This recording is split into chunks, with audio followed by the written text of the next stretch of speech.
Good morning, everybody, or good afternoon if you're on the eastern seaboard. Welcome to the Managing Passenger Safety webinar. My name is Chris and I'll be your presenter today. The purpose of this presentation is to explain the recent changes to Marine Order 504 and safety requirements on passenger vessels. Marine Order 504 lays out the requirements for the issue of certificates of operation and requirements for safety management systems. This is an interactive session where you can ask questions by typing into the dialog box titled Ask a Question or Live Event Q&A. There should already be some activity there for you to see. I'll do our best to answer any queries as they come through. However, anything more complex or extensive will appear on our website frequently asked questions page, where a lot of queries asked in the registration will also appear. Please also note there is a 30-second delay in transmission, so there might be a slight delay in your question being posted. Also note these questions are being filtered. This is an open and live forum. So moving straight into it, why did AMSA make these changes to Marine Order 504? Passenger vessel operators should already have measures in place for passenger safety, and for many operators these changes will not affect you as they will already be in place in your SMS. In reality, the changes just reset some criteria for managing passengers that should already be in your SMS.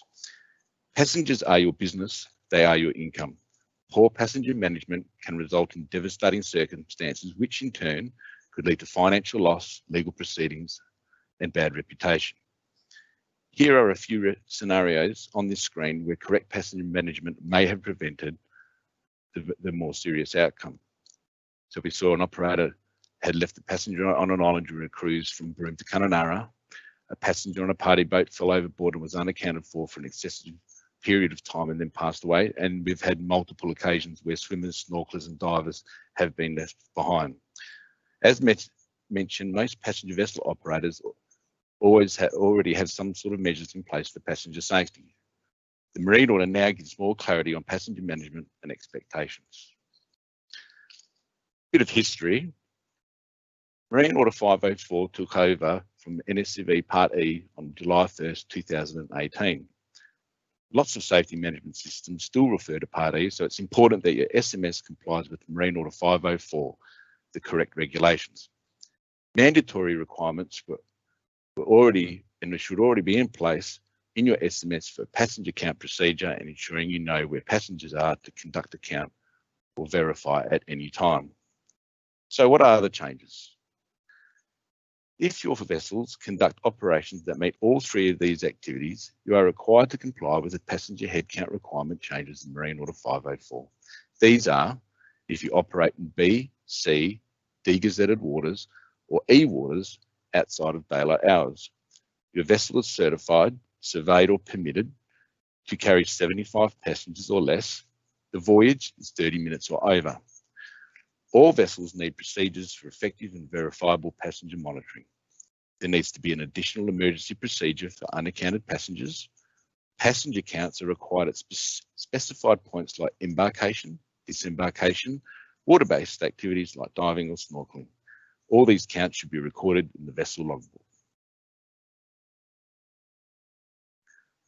This map represents all domestic vessel incidents from 1st of January 2019 to the 30th of June 2020. An average of 60 incidents over all classes are reported per month. Total incidents received for 2019 and 20 for all classes was 1,071. 170 were serious in the orange triangles for locations, and 11 were very serious, about 1% in the red triangles. We have a lot of good data on passenger vessel incidents. Class 1 vessels represent 11% of the Australian domestic commercial vessel fleet. Class 1 reported 41% of incidents from the 1st of January 2019 to the 30th of June 2020, and 14% of these were classified serious or very serious, and 21% involved passengers. So it's important to understand that safety trends or shortfalls in any industry lead to review, and in some cases, like this one, changes to regulations. In the 21st century, incidents go live as they happen or are being recorded for everyone to see. Community influence also drives changes to regulations. Here you can see how incidents and data can affect changes to the law. your actions can affect everybody.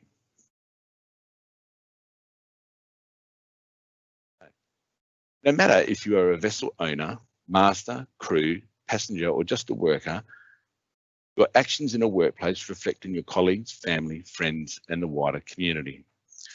The maritime industry has varied obligations. Most people think of meeting the law, being professional, meeting contractual requirements, and meeting financial obligations. But what about your morals? How would you feel if a serious accident occurred and you knew you could have done more? Ethics? What if a serious accident occurred and on your watch because you didn't take these requirements seriously? Social inclusion. How would your local community treat you if you had one of these accidents and people knew you didn't have a complete safety management system or had accounted for their safety? There is a community expectation that the safety of passengers is being considered before they get on board your vessel. These changes will help ensure the well-being of passengers during their voyage. Passengers are expected to comply with the vessel's safe operating procedures and can be held accountable for any behaviour that jeopardises their or anybody else's safety. Passengers have a responsibility to behave safely whilst on board. Effective signage is also an effective way to alert passengers of any risks on a vessel. To implement the passenger count requirements, your SMS must include a procedure on the counts that will be done. Passenger counts must be recorded in the vessel's logbook. This can be done manual or electronically. The logbook must be available on board the vessel. In addition to passenger counts, you must have a procedure that sets out how you will monitor passengers so that the master is able to find out at any time how many passengers are on the vessel. There are many different ways and combinations of achieving this, including electronic monitoring, CCTV, electronic ticketing, basic head counts, crew monitoring at various points, for example, lifebuoy sentry or man overboard sentry.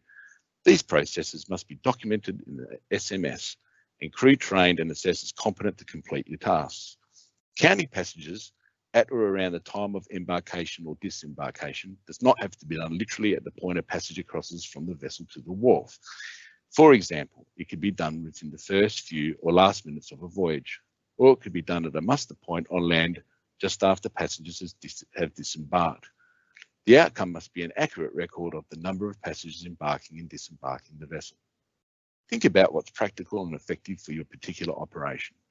For example, it's not practical nor effective to account for passengers who have already disembarked onto a busy multi-user wharf, so it might be more practical and effective to count them just before arrival.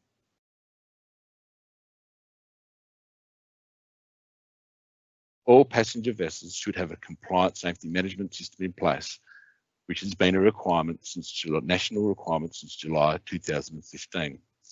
As previously discussed, there is an expectation within the community that any vehicle that carries passengers has a system in place to ensure their safety and accountability. A vessel is no different to a train, bus, or aeroplane, and an effective SMS will go a long way to managing passengers effectively. The following slides show consistent shortfalls marine inspectors have picked up during safety management system reviews since 2018. Remember, a good safety management system is a business manual that adds value to your business and provides a consistent approach which is useful for business, insurance, legal, and safety purposes. Also remember that your vessel is a workplace and occupational health and safety laws also apply.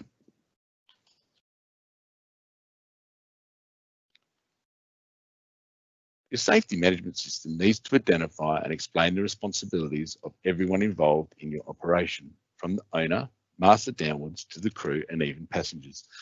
This is clearly prescribed in the Marine Order and is extremely useful to explain what is expected in regards to implementation and oversight of your safety management system. As previously mentioned, passengers also have a responsibility whilst on board and must take reasonable care for their own safety. Passengers that pose a risk to safety to themselves, other passengers, or the vessel and its crew should be reminded that non-compliance may be an offence and they may be subject to compliance provisions under the national law. These incidences should be reported to AMTN. Risk assessments. Your risk assessment is a critical component of an effective SMS. This should be reviewed to identify risks to everyone on board, including the risk of persons overboard under various operating conditions. Effective control measures should be identified to mitigate and manage these risks. This may mean alternative ways to monitor passenger movements, such as increased monitoring or restricting areas that increase the risk of a person going overboard. Other important aspects to consider are safety briefings and encouraging passengers to look after each other, wearing of life jackets under certain conditions such as poor weather and as defined in your safety management system, responsible service of alcohol, crewing numbers for various operating scenarios such as parties or other events, the means by which passengers embark and disembark from the vessel at the start, finish or during the voyage. Hierarchy of controls. When developing risk controls, it is important to think of the different ways you can control risk. The hierarchy of controls allows us to work smarter by looking at ways to reduce risk using innovation rather than hands-on approach. Examples could be things like screens, barriers, isolating decks when low passengers are on board, or simply not conducting activities that haven't been considered or fit into your risk assessment. So we can either physically remove the hazard, replace the hazard with something safer, take people away from the hazard, change the way people work, and finally turn to PPE. You can't eliminate all risks. Humans are not fail-safe and accidents will happen. But you can control risks to reduce the likelihood and consequence. Your SMS should show this in the risk assessment.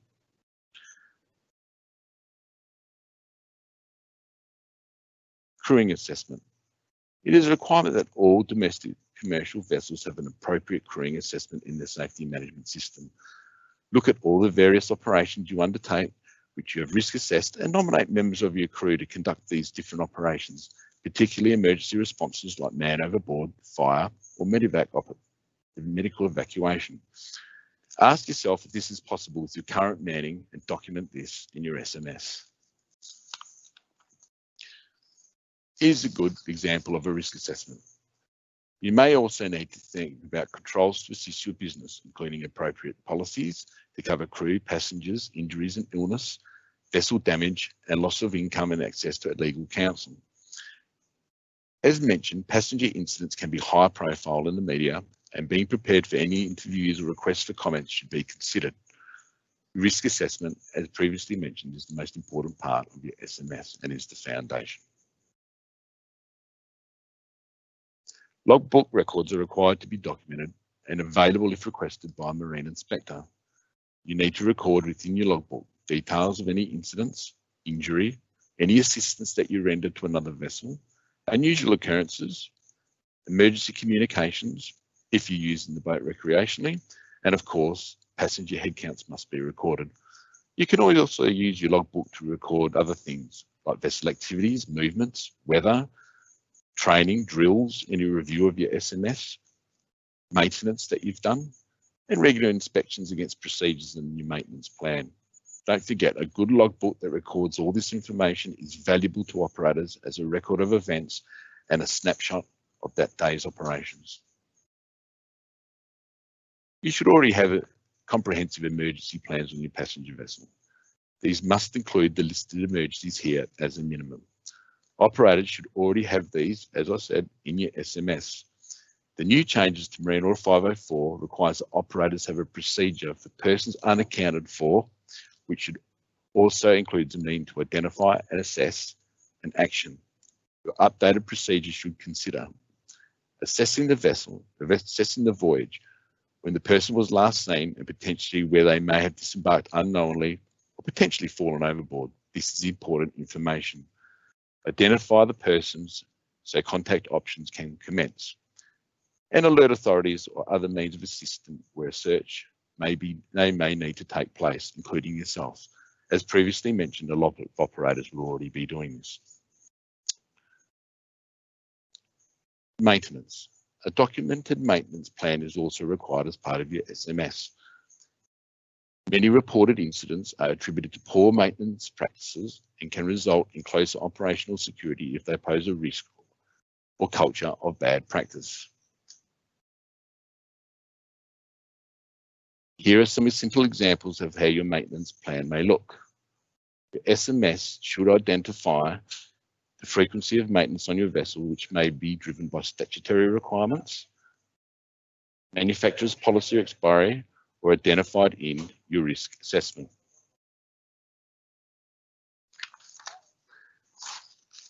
So, incident reporting. Why do we need to report incidents? Well, reporting incident obligations are imposed by Australian laws. For a domestic commercial vessel, owner or master, this falls under Section 88 and 89 of the national law. By reporting marine incidents, you're not only meeting your obligations, but it assists with the development of more effective safety education and advice to avoid similar events in the future. Information provided assures AMSA that the owner, operator, and master understand the safety issues that contributed to the incident and have implemented measures to learn and prevent reoccurrence. How do we submit incidents? Incident alert. Simple notification of the incident within 4 hours. This can be done submitting the Form 18 through the AMSA website via email or a phone call. Incident report. A detailed follow-up report of the incident must be submitted within 72 hours through a Form 19 either online or via email. The owner or master has an obligation to report a marine incident to AMSA under the national law requirements. All marine incidents are reportable and greatly contribute to data-driven regulation and change, which is important. A serious incident needs to be reported as soon as possible. These are death or serious injury of a person, loss of a vessel, loss of a person from a vessel, significant damage. You can lodge any safety concerns you have on the AMSA website as well.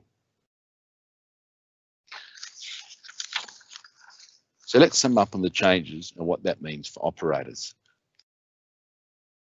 Include a procedure for monitoring passengers so that the master of the vessel is able to find out the number of passengers on board at all times.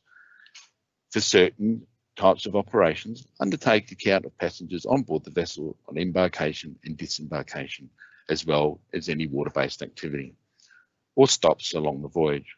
Record all passenger counts in the vessel's logbook and review your SMS regularly and include any improvements identified through drills, incidents, or just by communicating with passengers, crew, master, or other operators who have had alternative experience and may further add effectiveness to your safety management system.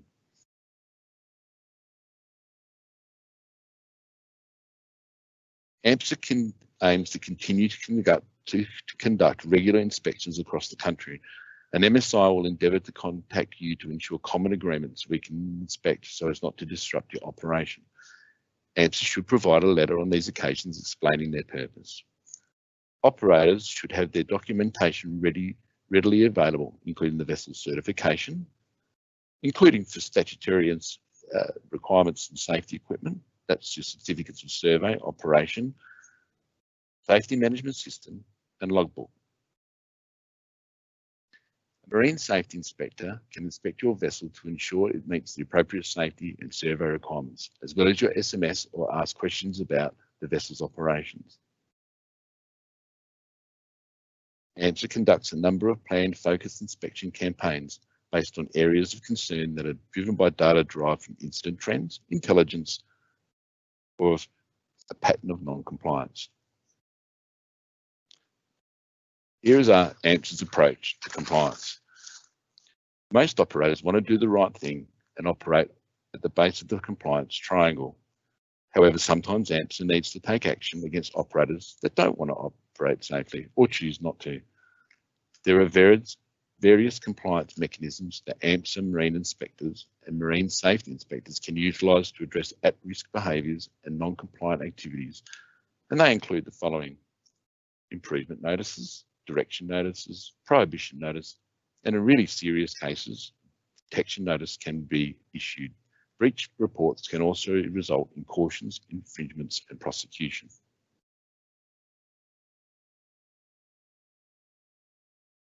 That's the end of the formal presentation.